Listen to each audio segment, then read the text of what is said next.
taako dhulka Soomaaliya kamida inay baxda ma ogolin sifa aan ku bixi karnana ma lihin andagu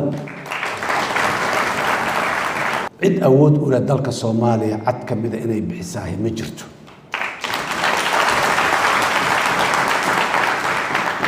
awooyaasheena diiday aabayaasheena diiday hooyooyinkeena iyo ayeesheena diiday annaga intaan nooleyn hadda diidnay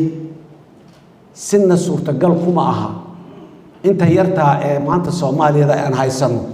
oo aan waliba hoosta ka qabno in badan aan naga maqan oo inay naga maqnaato aanay ahayn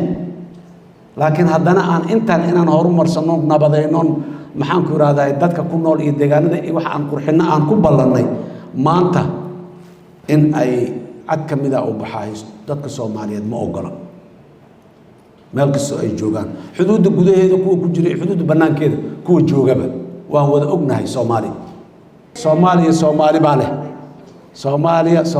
leh meeshaasaan joognaa waana u dhimanaynaa waana difaacaynaa meel kasta ay Soomaaliya aad iyo aad u mahadsantihiin